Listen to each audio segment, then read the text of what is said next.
well will be greatly different.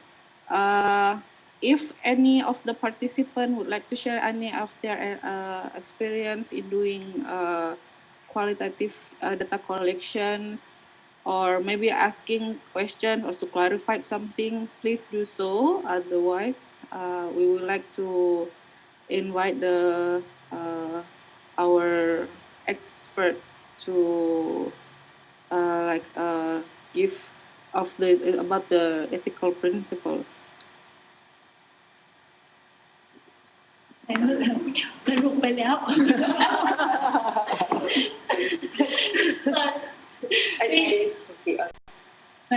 Because our time is limited, as we know, and now actually the session is actually expert session. So we would like to have some feedback from the expert. I think I have actually sum up already, but I still can do it. I think I'm not the expert. I'm actually learning from all of you. I'm still learner. And we are learning from you again. Okay, thank you very much. I think okay, maybe I think we share our experience that we think this is our balance. It's not just expert by or maybe student, right? We just share our experience, reflect what we learned from the past, and then what we learned from the field during COVID. Okay, may give example that I have been in Phuket recently during the COVID has been still continue in terms of it not a big spreading, but it's stopped for a while. But I found that when we go and went to the field during this time, it's very sensitive because you have your aim. If you want to collect your data, you have to think about that. What are the social, emotional? I think it's emotional aspect of social when you talk to them. Even though you just talk in normal, but sometimes the sense that we found that it really affect some level of thought or maybe of their thinking, that because they got suffer during for the business. Okay, because in Phuket, I just went there for to just observe in the community what was affected by the COVID, okay, and how the community they stay and then they survive with that situation, okay. And we found when we talk about something, but the in their mind is still like they concern a lot about in terms of how they can survive in the future. So if we like to talk in our own project, nothing else, okay, we cannot. All right, that is unethical too, because I found that when we go this time, sometimes very difficult. Okay, so we might come back to the other time to talk what you concern. Okay, no, but sometimes that it really you have to when we went and then we found that sometimes we cannot get the information as we expect, right? We have to accept that situation, okay? But we can observe something that emerge from the field, and then you can have, some information related to what you are going to do, okay? This is another point. So it's like you can open the viewpoint that when you go, you may make your attention, right? But when you are in the field, there are some other view, right? So we need to also to balance ourselves, okay? How we can balance in that situation too, right? To make it both of us feel comfortable.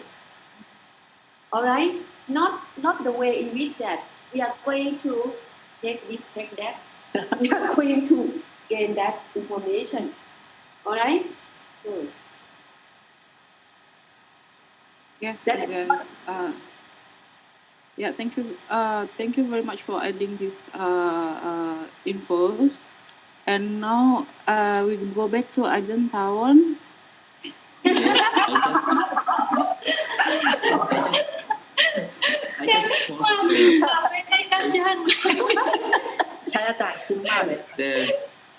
sorry, I just post the titles of the next manuscript for both for all of you PhD students. Relational and social ethics in qualitative research during the COVID-19 pandemics. I think this is going to be a very interesting manuscript. And I think drawing on your experiences and also what we have discussed today, this is going to make a very significant contribution to the field of qualitative research. And I think in the past, we've been talking about relational ethics in qualitative research, but I think this is going to be the very, very first one, I believe, that we're going to talk about social ethics in qualitative research as well, especially during the COVID-19 pandemics. And I hope this is not going to be too much for all of you because you are PhD students. And also, I have posted before from the first session about the titles of the paper that you can work on. Be looking at the striking the balance between maintaining, containing the pandemics and the trustworthiness in qualitative research. And I hope that everyone is actually learning today. So every day be learning a new things. And thank you very much for inviting me to join this platform. And next time, we're going to learn a lot more together. Thank you. Thank you, Ajahn. Okay, so it is mentioned that it is very interesting topic. Not just interesting, you have to get it done, okay? Do it. Next one in that way, okay? Another burden, I guess. And more. Yeah, and then you read a lot during the time before today. You read a lot, but the title is just like he got the theme. Okay, got the theme from discussion. It's your job to describe the theme. Okay, so you have to believe in yourself. We come here. Okay? Don't cry, Dara. Okay, then we script. Dara happy. Okay.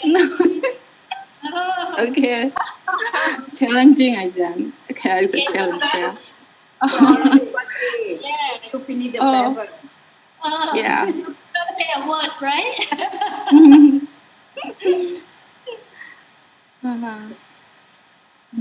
read it now. Yes, there are one response from. Yeah, from Asniar, Dr. Asniar. Can you? No. Piyani, right? Oh, okay. We have one from the chat box. Yeah, asking a question. How normal can we do the before you continue? So may I say sorry from now because I have to leave. I have to leave now because I have meeting at noon. So sorry, I cannot spend time with you all. Okay? Thank you so much, Ajahn, for joining us. For your Thank you, Ajahn. Thank you, Ajahn. Yenny, where are you, Yenny? She withdrawn already, Ajahn. No. I'm come back. Okay, show your face. Show you up. Don't hide anyone. I just don't get to open my microphone because. Okay. She went missing again. Oh, I am going now. Okay, thank you, Ajahn. Okay. Contribution. Okay. Thank you, Ajahn. So before we Can I share few issues related to ethical principles and strategy? Yeah, I think Titis also previously talked about email also. If we take the informed consent through the email, the maintain the anonymity, privacy, keeping the privacy. Another strategy is to print out the email consent form and delete the electronic version and keep in. Another is people always, like it is say, once online is always online. It is saying like that. People don't want to talk in social media being online. That's why we have to think about that. If everything they are said could not be traceable, in some way we have to ask them, and sometimes we have to negotiate to them also. All issues we cannot address. Like in group discussion, if I share something, the another can say, she's saying like this, she taught me another friend or another places. That's why we have to give the instruction what we talk here, not to talk with others. That is only for the study purpose. We have to give the instruction to the participants. And another issue is using this technology. The participants who are expert in the technology, they try to record our conversation in their own devices. That's why it is our role or strategy to strictly prohibit them not to record our data collection or our conversation. That is another strategy. And during the group discussion also, we have to say to participants the respect to the person. During here, we are discussing like in the group.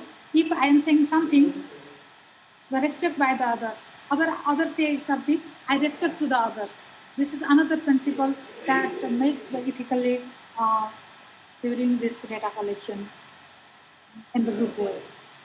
And for privacy, using this visual, we have to can use like a virtual background in Zoom, or blur the background in the Skype, or can use the password, or we can set the waiting room. That's why we can allow to the participants who actually we want to participate in our study or data collection. These are the another methods to secure our data and confidentially present the information or secure of the data, safety.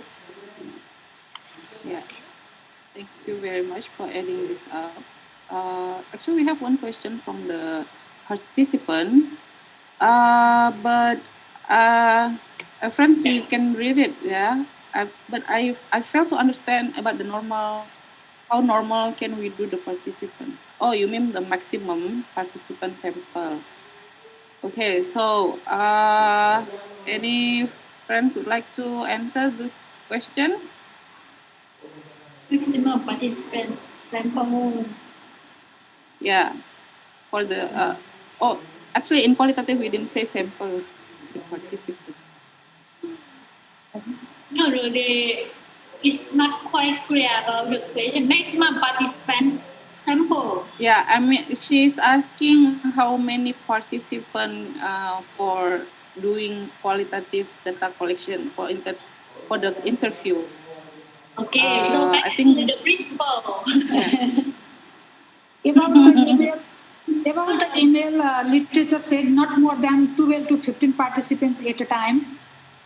But that is each time to respond. Each time, yes, but the number of participants for qualitative. So we back to the principle, no matter the situation is, right? So what is the answer? It's depending on the design you use, like the phenomenology or grammar theory. I mean, it is the method and the data saturation. You can eat lunch now. That's it, and say something. If not, you cannot eat. You contribute something now, Puja. Okay. Did you get the answer? Not clear. Puja, say again. Okay, say again. What do you think, Puja? About the number of participants? With the maximum number of participants, it depends on the data saturation. However, like it might be 10, 12, or 15, but we do not specify the number. But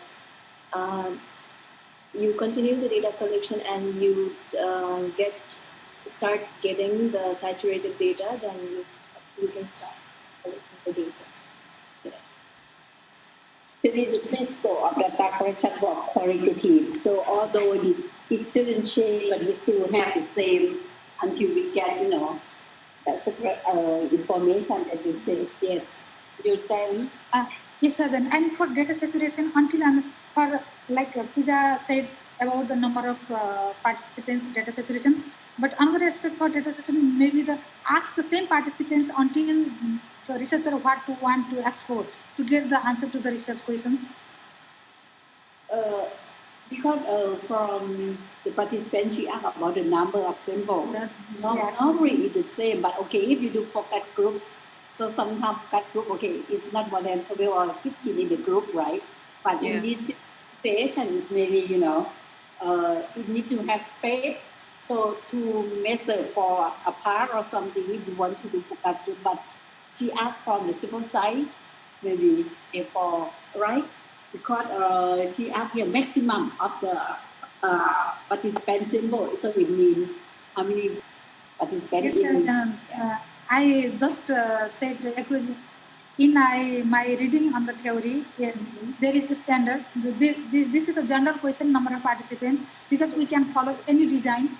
We can use the phenomenology or grounded theory or ethnography. There is around 30 for grounded theory, around 9 to 11, 12 for phenomenology. There is standard. For mini ethnography, there may be the less, and for micro ethnography, there is the maximum. We cannot say the exact, but there is a tentative number of participants that input in each qualitative data design of the study.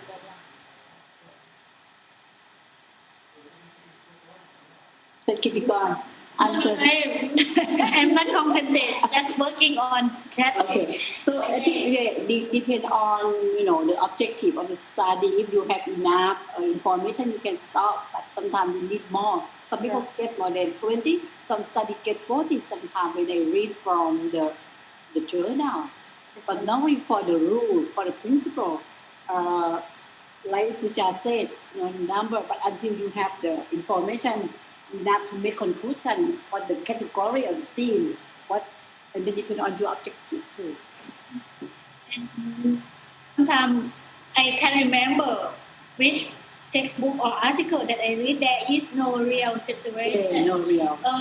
It's saturated at a point of time because it's just like you change your mind often, right? But at that period of time, it is stay there, right? But maybe next 3 years, ask you again, what is your goal of life? You change, right? So, we call context specific. Context is mean place, time, and whatever. So you have to describe that this study conduct during the period of when blah, blah, blah, something like this. So we can bring back the reader to that period of time. Because if you're looking for saturation, you can spend the whole life. Okay? So basically, we can call it conceptual happiness. So happy to stop, right? And you have enough this much resources, this much time, and then you think you get the answer that you want, but not every answer. Right? You answer what you want. So we call it. Sometimes we call it conceptual completeness or theoretical completeness, or I myself call conceptual happiness. So I'm happy to stop now, like that. Thaworn, if you say that you conceptual happiness, but your advisor then you have to go. What happened? Then you have to go. I think that one thing that I like to point is that most of the researchers would say data saturation, right? I think it's quite very, very tricky because of data can never be saturated. For example, if you have you have 100 and 1,000 students, something like that, and then you look at their names, different students have different names, different spelling. right? So data saturation is very, very difficult to achieve, and sometimes it's not possible at all. So what can be saturated is the concept. So that basically it's not as data saturation, it is conceptual saturation, right? You have that same number of the students, and then you look at the meanings of their names, right? You might come up with 5 concepts. The concept of flowers, the concept of the sea, the concept of the, like ancestor or something like that. So this is, I want to remind all of you that, data saturation can be a little bit tricky word to use in qualitative research, but instead, I prefer, using conceptual saturation. And one more thing, that we may not just looking at the number of participants, okay? Sometimes more than, but I mean how number of your interview. Okay, you have 5 participants, but you interview them maybe 100. Okay, I have, for example, in my thesis, I have 8 participants. I can't remember 8 or 10, but I interview them around 100 times among these 10 participants. So, not just the number, but how rich of the data that can help you to answer research question. Whenever that you feel okay, if someone asks you to explain the phenomena, you feel confident that you didn't miss anything. You can provide a comprehensive picture and help them to see what you have been seeing. Okay? I think we run out of time. Dara, you can close it now. I'm ordered. Any question from participant? Asniar, you look like you have something to say. Me, Ajahn? Ajahn, it's nothing, but Ajahn, I wish that they raise the point of the publication, because some journal, they ask like some evidence for consent for publication of the articles. So in this case, if we collect data through technology, how we can convince the publications or journals that we go through the ethical in appropriate way. Thank you. Yes, first.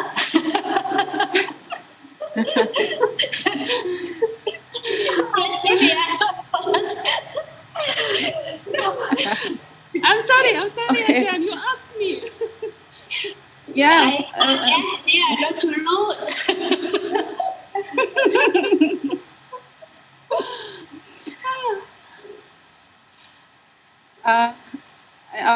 I'll try. I think if we in reporting qualitative data, we use the guideline from Correct, if I'm not mistaken, right? And each of the steps that we conduct our research need to be presented and answered by using this guideline. So even though we're using the arms and Dr.R.C.Locsin, maybe Dr.R.C.Locsin said this earlier this morning that because using technology as a method of collecting data is not new. It's not something new. People already utilize this method long before the pandemic situation, and if the reason for us to select this method of data collection due to the current situation, the pandemic situation, so we can add this information when we're reporting our research and answering the guidelines from Correct. Correct me if I'm wrong, and please add more if I miss something up. Yes, Ajahn?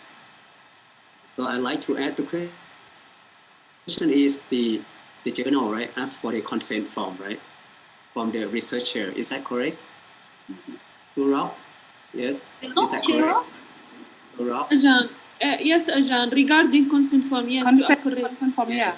So how we can convince? How we can convince the publication? Actually, my answer is I haven't come across any journal. corpus in the journal that asks for the consent form. And the fact that asking the consent form from the researcher is to my perspective, my opinion, is very unethical, right? Because we promise to the participant that, you know, their names and identity will be kept confidential, right? It became confidential. It cannot be shared with anyone else apart from the researcher or the research team. So basically, if it's asking for the consent form, they're going to see the name and the identities of the participant, which is unethical. And I believe that I think this journal is not the journal that you should submit the article to.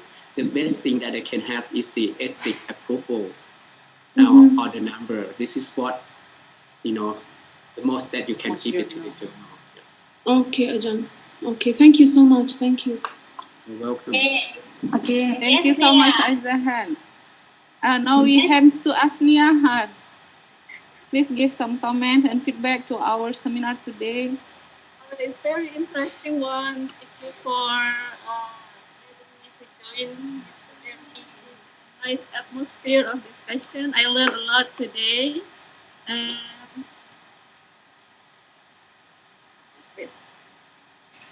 And there are already some up everything, but another I want to add a little more thing that the editor of the journal that I submit remind me that since my research assistant could access to my data, so they warned me that the research assistant should also sign the informed consent, because they could see, like Ajahn Thaworn said, that research assistant who do the verbatim for me, he could see the identity. And although later during the publication and also in thesis, I used the nickname that I'm the one who knows which nickname addressed to which participant, but I think it's better to have the research assistant to sign the informed consent as well, that they will not leak the information that they could access to from our transcript. And I think that's all. Thank you very much for inviting me, and I learned a lot today from Ajahn Thaworn, Ajahn Kitikon, and everyone here in this meeting room. Thank you. We have. Thank you very much. Dara, here is my friend, my colleague, and PhD scholar from Nepal. I see her, Tumla. Hello, Tumla. Yeah. Tumla. Is she here? Yeah, she's here, but that's it. Yeah. Turn on your microphone, Tumla. Turn on the microphone, please. Okay. Namaskar, everybody. I am Tumla Shrestha from Nepal. I am PhD scholar at Thaworn University, Marathon Nursing Campus. And I am also in the field of data collection, and due to pandemic condition, I have to stop sometime my data collection work. I have completed my qualitative data collection. I have did focus group discussion and in-depth interview. I have to sort in my few interview because of COVID pandemic, and I did phone call with the participants. I did face-to-face interview. Actually, I have planned to do face-to-face interview, but for few follow-up studies, I have to change face-to-face interview to a phone call with the participants. And now I am starting my quantitative data collection.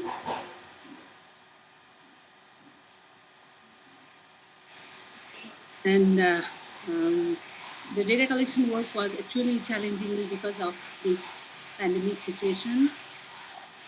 Some alteration, I had to make some revisions in my study also because of the situation.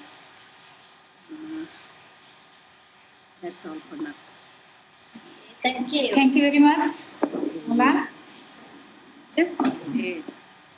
Thank you for sharing your experience. I know everything is challenging in this situation. Yes, Ajan. Yeah, I think we run out of time and everyone is hungry, right? So Yes. I think Okay. but for all students in seminar in doctoral thesis, do you want to continue and then finish, or you want to have lunch and come back again? But for participants, you can leave the room now. Just kick you out. Sorry.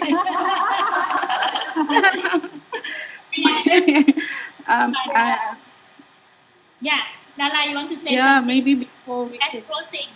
Yeah, again, maybe closing. Maybe before we end our session, I would like to thank our respected expert, Dr. Thaworn and Dr. Asniar, for joining us for today, and special thanks also for all the participants that have attend our seminar as well, and also for our Ajan for helping us with today's seminar and sometimes answering for us too. Thank you so much. So as Ajan mentioned, if any of the participants would like to, because our time is finished, so you are allowed to leave the Zoom meeting, and hopefully this seminar have give you more insight and knowledge related to data collection in qualitative research and the ethical aspect as well. Thank you so much, everyone, and hopefully we can meet again in another academic event. And and have a nice day, everyone. Bye bye. Thank you. Thank you very much. Goodbye. Thank you. Thank you. Thank you. Ajahn Thaworn. Ajan Asniar, thank you. Okay, so for the students, you can stay here, but for those participants, you can leave and have lunch, okay, because social distancing, so I cannot provide lunch for you. Don't make excuse, Ajahn Kitikon. Close your eye. And for our participants, please evaluate our seminar. We will send the evaluation form to your mail. Please respond accurate. Titus, how are you? I'm fine. Please. Not really good. That's fine. You are strong, Titus. You can survive. Hello, how are you? I'm fine. How are you? Missing you a lot. Yeah, missing you. Where are you? In China, in my home. China, so be careful. Stay safe.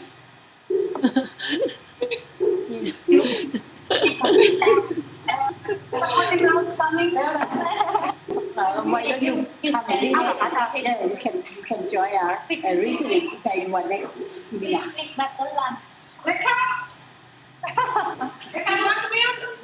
Okay, I take photo.